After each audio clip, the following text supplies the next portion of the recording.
James chapter 1, verses 14 and 15. But each one is tempted when he is drawn away by his own desires and enticed.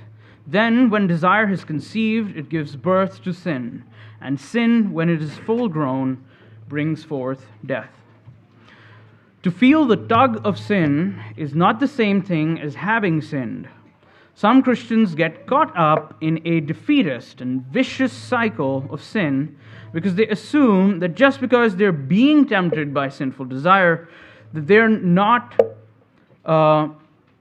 because they assume that they're being tempted by sinful desire and have already gone too far. And they have no other choice but to follow the leading of the temptation to go into the full fruition of the ensuing wickedness.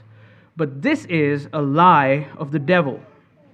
If you have been caught in a cycle of any particular sin, like lust or bitterness, first you must confess to God that you have believed the lie of inevitability, that the devil has been speaking to you.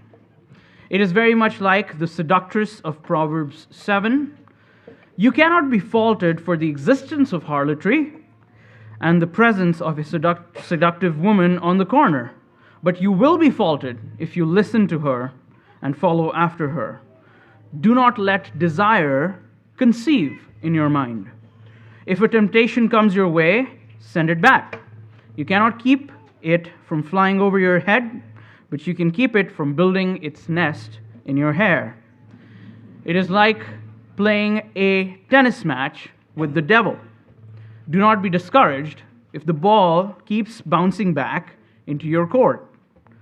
The game has been built this way. You're winning as long as you keep hitting the ball back into the devil's court. The trouble is when you get tired or discouraged of hitting back and start collecting the balls that he's tossing your way.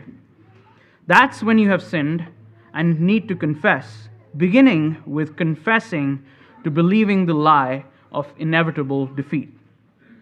James 4:7 says, "Submit yourselves therefore to God, resist the devil, and he will flee from you." This reminds us not to make peace with sin. As we prepare our hearts to confess our sin to the Lord, let us sing together, "O God of earth and altar," 364 in the cantus.